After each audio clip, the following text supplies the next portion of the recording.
solution for the things happening all around the world? Jihad does not mean any war fought by any Muslim. Jihad basically means to strive to struggle. The Hindus and the Muslims will be united. He is not cosmic energy, he is more superior than that. Quran gives you the solution to the problems of humankind, not that you shall despise each other. That according to Japan, India will be the superpower of the world. We will be a superpower, will be far superior to the Americans.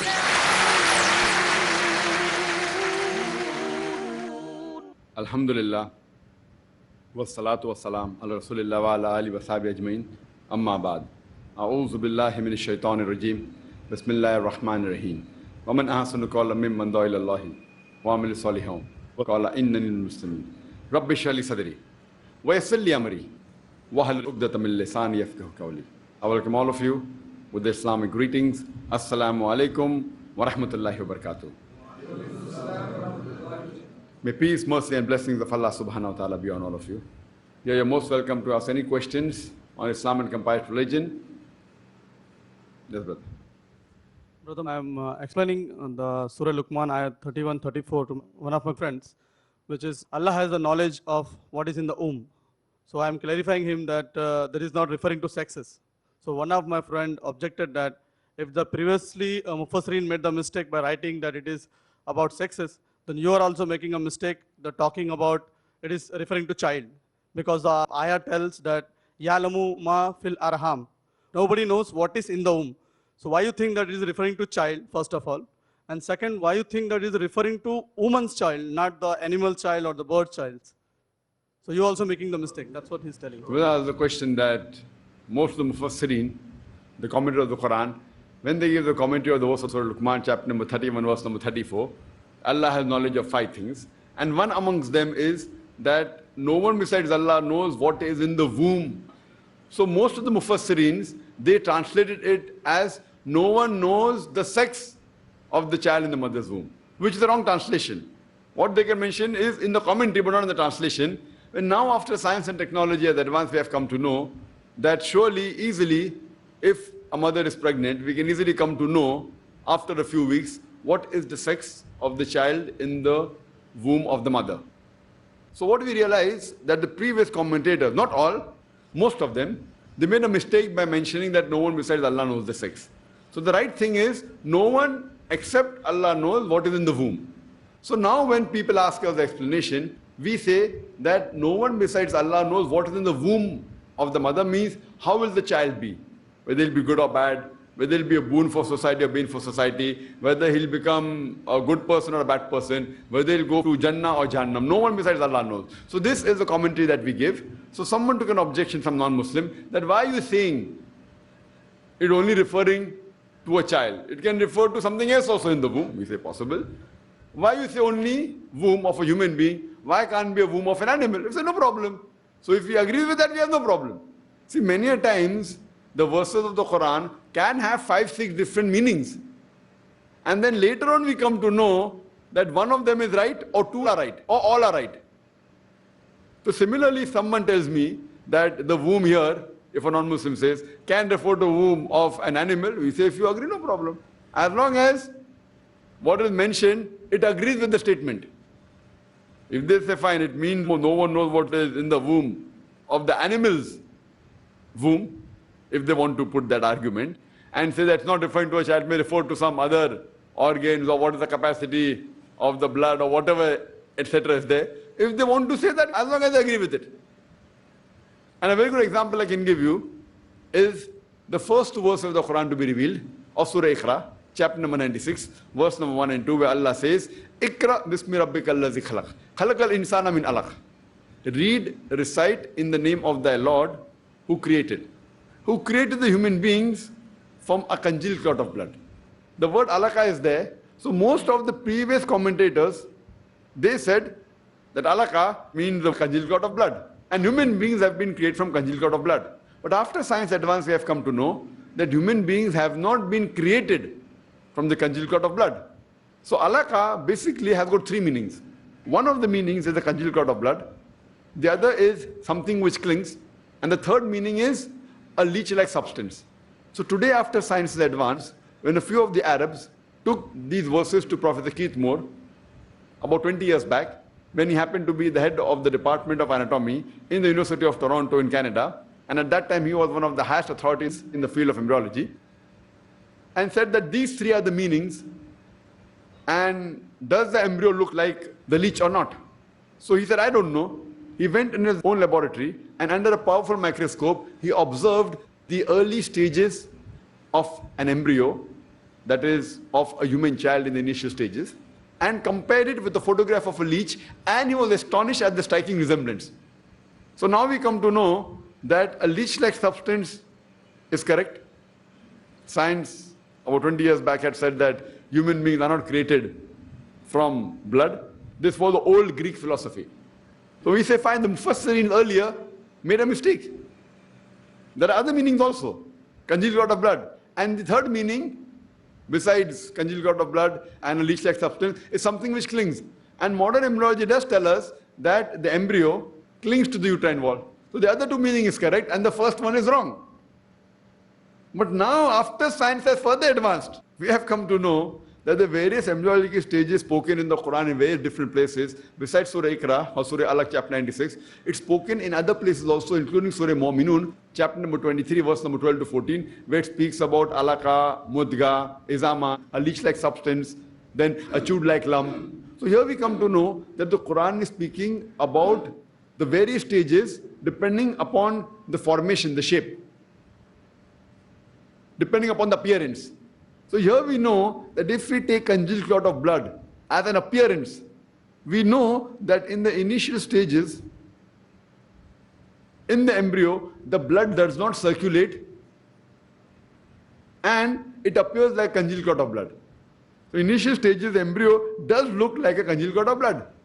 So even the first meaning, which was taken by the earlier Mufassirin, later on we thought they were wrong. Today, we have come to know it doesn't mean that we have been made from blood, but it means that the initial stages, the embryo does look like a congealed clot of blood. So after science has further advanced, we have come to know that all three meanings are correct. So what we believe, that what Allah says is perfectly right. We human beings, when we interpret any verse of the Quran, we interpret with a limited knowledge. And some verses of the Quran are absolutely clear-cut. There are no two different meanings. For example, Qul huwallahu ahad. Say He's Allah one and only. So these verses will remain the same from day one till day end, till the last day. As Allah says in the Quran, in Surah Al-Imran, chapter number 3, verse number 7 and 8, that some verses of the Quran, they are muhkamat, and some are mutashabiyat. Some are established meaning, some are meanings which are not very clear, we'll only come to know later on, or by referring to the hadith, or maybe after science is advanced. So here we come to know that the basics of Islam, how a life should be led, everything about Tawheed, about Salah, they come in the established verses of the Quran. The other verses, after science is advanced, we'll come to know more about it. So as far as the womb, your question about Surah Luqman chapter 31 verse 34, if someone says that no, it can refer to other womb, maybe. But surely it's not going against established science. So if they say you are not talking about the child, talking about something else, as long as the meaning is right, we can say maybe. But once, if we have a reference in the Sahih Hadith about the commentary of the verse, then you cannot change. But since there is no reference in a Sahih Hadith referring what this Surah Luqman chapter 31 verse 34 actually means, we are relying on our knowledge, what we have. Our knowledge can be wrong. The previous Mufassirin, they did make a mistake by saying sex, because easily today we can come to know the sex of the child. So there are various answers that can come. Whichever the person feels more convincing, he can agree with that. Like why not to have pork? The reason not given in the Quran, it's not given in the Hadith. You can have 20 different reasons. Few may convince you, few may not. Maybe out of 20, 2, 3 may be wrong later on. So it's our mistake of interpreting that verse. But Quran says haram is haram. Pork is haram. Why it's haram you want to know? You may do research, science is advanced, you will come to know something. Whatever you know today may be proved wrong tomorrow. But the basic what the Quran says, it is haram is haram. So basically when the Quran says no one knows besides the other 5 things, including what is in the womb, no one will know besides Allah. Hope that answers the question.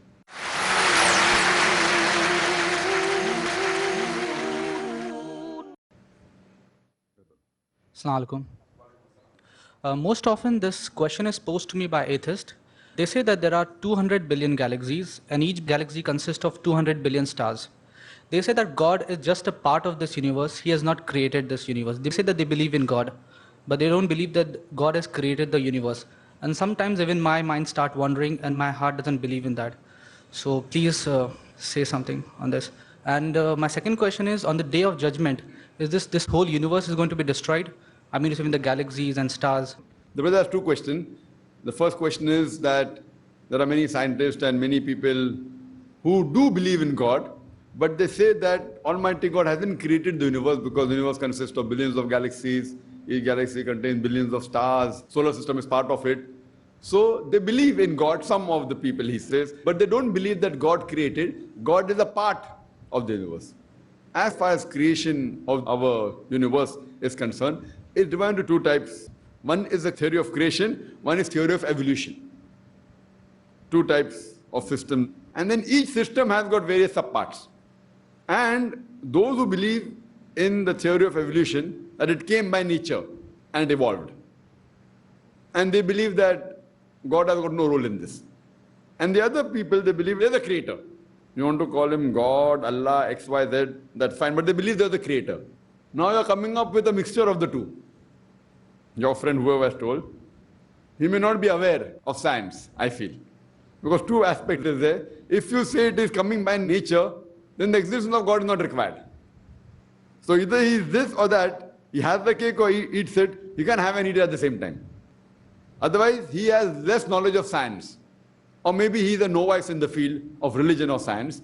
So if you analyze the two types of two broad aspects of theory, theory of evolution says everything came by nature.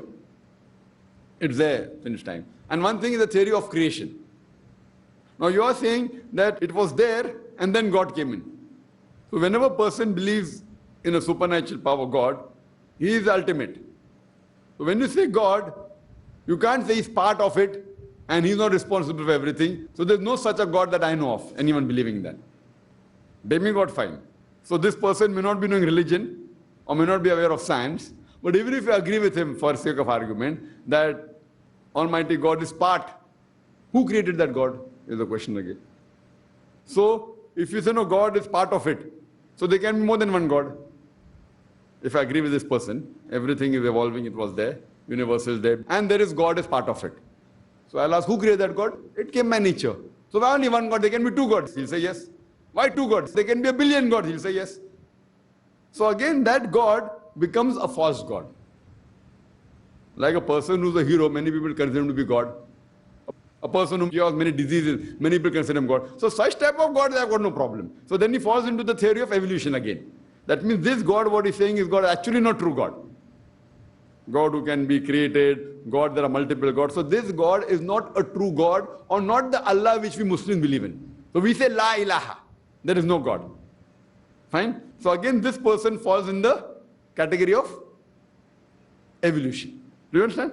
Though he's saying God, but his definition of God is wrong. The moment you can say God is created, he's not God. According to the Islamic concept of Qul Wallahu Ahad. Allah says in the Quran in Surah Ikhlas, chapter number 112, verse number 1 to 4, Qul Huwallahu Ahad. Say he's Allah one and only. So here, if he says he'll have to agree there are hundreds of gods and billions of gods. So again, it is not our Allah which we believe in. Second is Allahu Samad. Allah the absolute and eternal. Here he's not absolute and eternal. So again, he's not a true Allah. Lam yalid wa lam yulad. He begets not, nor is he begotten. This person may have been born to someone or whatever it is. And walam yakul lahu kufuwan ahad. There's nothing like him. So again, this God we're talking about, brother, is not the God which we believe in. So we say, such a God, we don't believe in La ilaha. Now the debate again starts, whether it's evolution or creation. So for that you can see my videotapes. I've given a talk on Quran and modern science, where I've clarified how to prove the existence of Allah subhanahu wa ta'ala.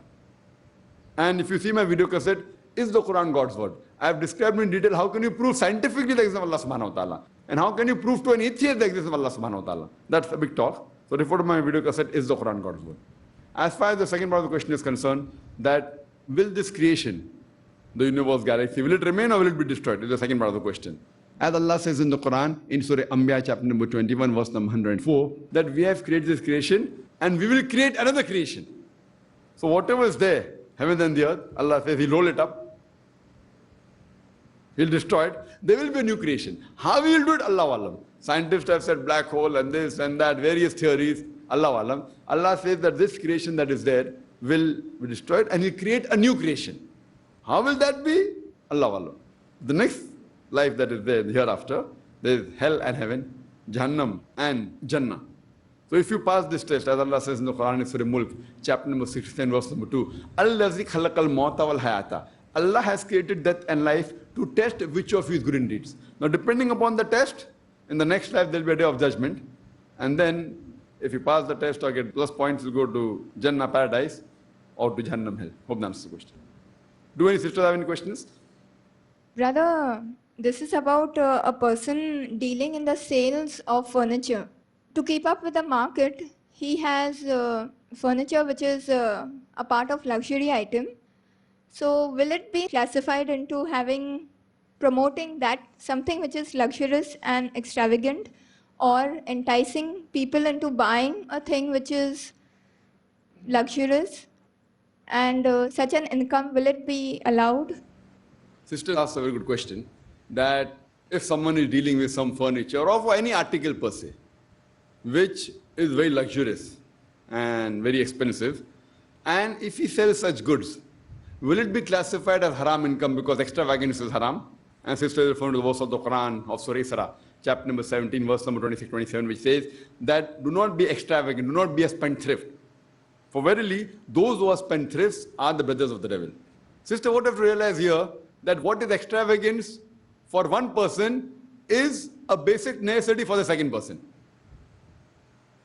We fail to realize that any particular product of lifestyle, majority, not 100%, majority of the products, what is a basic necessity of one person is luxury for the others. For example, a person who's doing a good mental work and he's a CEO of a company, a big company, for him AC is a necessity, air conditioner. Air conditioner is a necessity. A person who may be drawing a salary of maybe 5 lakhs a month, the CEO of a company, for him AC, air condition is a necessity. In the same city of Bombay, a person earning 5,000 rupees a month, for him AC is a luxury. So you can't say that you cannot deal in air condition because it is haram. So most of the things, for example, furniture, you may say it's expensive. Expensive means how much? A sofa can come maybe of 10,000 rupees. It can cost 1 lakh rupees, it can cost 2 lakh rupees. So extravagant, sister, is mainly depending upon the income he has and depending upon the work he's doing. So for example, a person is doing a lot of work and staying for long hours in the office. If he wants his output to be better, he requires an air-conditioned environment. It's not a must, it's not a fard, but it's a basic necessity with which he can do better output. Like we in Arab, we have air-conditioned, all the premises. So you can't say that our dais are doing extravagance, because if they're air-conditioned, they can think better, they can work better, they can do dawah better. It is very subjective. So most of the things, not 100%, most of the things, what is luxury for one can be a necessity for the other. Similarly for a car, like buying a car, for example, someone wants to buy maybe Mercedes car. And a person who's earning ₹1 crore a month, maybe $1 million a month, for him, a Mercedes car is not luxury. Why? The Mercedes car, the smoothness is there. When he's traveling, it is very smooth. The safety measures are more. The Mercedes car may cost $100,000 or $50,000. Now this car, when he travels, it is so smooth that he gets less jerks. If there's an accident, security measures is there. So for him, a person who's earning $1 million a month, or more than ₹1 crore a month, for him, Mercedes car will not be a luxury. But for other person who's earning maybe 1 or 2 lakhs a month, Mercedes car would be luxury. There are some things which will come in extravagance for sure. Just for the heck of it, you want to buy a particular, say, a car, just for show, and instead of costing $100,000, costing maybe a few $1 million. Few $1 million, and you want to make for show. So that manufacturing such goods, which are very small percentage, I would say that it is really an extravagance, which will be very small percentage. Otherwise, generally, a furniture you are saying. What furniture? You may tell me, okay, making a sofa of 50,000 rupees is extravagance. But for a person who's earning ₹1 crore a month, 5 minutes is extravagance. He wants to sit comfortably so that he can work better. he can work for the company better, he can work for Islam better. But then you say, I want to make a sofa which is costing a few $1,000,000, then it is extravagance. So sister, what a basic question I realize is expensive furniture per se is not haram, but if you make such things which are just, you can say, surely comes in the category of 100% show, 100% just for the heck of name and for ego status, that may come in haram, but most of the expensive goods don't come in haram. I know you may be thinking making a good sofa is not haram, sister, but making something special like diamond-studded sofa, if you say, diamond-studded sofa for what? You don't require diamond-studded sofas. So such sofas are very less, maybe 0.00001% of all the sofas available in the world, 0.00001 it will be. So, but the normal question I know is expensive furniture per se is not haram, expensive goods is not haram, unless it is just for name or for show and extravagance is done on it. If you make, suppose, an air conditioner you're selling, and a poor man comes and buys, it is extravagant for him, but you aren't forcing him to buy. So if you have an air conditioned shop, and if a poor man earning 6,000 rupees comes and buys, you're not responsible for that. So as a manufacturer, you are not to blame. For example, I make a glass. Somebody buys the glass and puts alcohol in it. I'm not responsible. Did I tell him to put alcohol in it? So what I realized, sister, that generally dealing in these goods per se is not haram, unless you really manufacture custom-made goods for certain people, for name and for show and for fame, then that may come an extravagant, sister. Hope that answers the question. Yes, brother. Assalamu alaikum. Wa alaikum assalam wa rahmatullahi wa barakatuh. Is avoiding income tax is a sin? But that's the question, that is avoiding income tax a sin? Avoiding intelligently, following the rules and regulations is the best. There are income tax specialists who will tell you how to avoid income tax being within the frame rules of the government. For example, Dhirubhai Ambani. He is one of the business tycoons. He expired now, he has his two sons, Mukesh and Anil Ambani. Dhirubhai Ambani used to claim that he never paid income tax. He paid other taxes, sales tax and all. Income tax he never paid. Why? He was so good with the rules and regulation that the government gives you, okay, if you buy an equipment, if you buy this equipment, the depreciation 33%, depreciation 25%. So he did his accounts in such a way that he never had to pay income tax. He used to earn crores of rupees. Earn crores of rupees, but the way he showed his accounts within the frame rule. So the best is, if you're an expert, or go to an expert, have the services in such a way that you can avoid it. But cheating, etc. is haram in Islam. The best is, go to a consultant and invest in such a way. For example, if you invest in shares, or in stocks, or in mutual funds, if after 1 year, it's a long-term gain is tax-free. Short-term gain in mutual funds, you have to pay 10% tax. So all these rules are there, which if you know, you can go, and it's not possible for everyone to save 100%. Some people can do, everyone knows Dhirubhai Ambani. But cheating, that is haram in Islam. Hope that answers the question. Wa akhiru da'wan, alhamdulillah rabbil alamin. يا رب إنك أنت السلام منك السلام إليك السلام فيا رب إنك أنت السلام منك السلام إليك السلام لأمرك يرجع أمر الأنام بين يديك قلوب الأنام لأمرك يرجع أمر الأنام بين يديك قلوب الأنام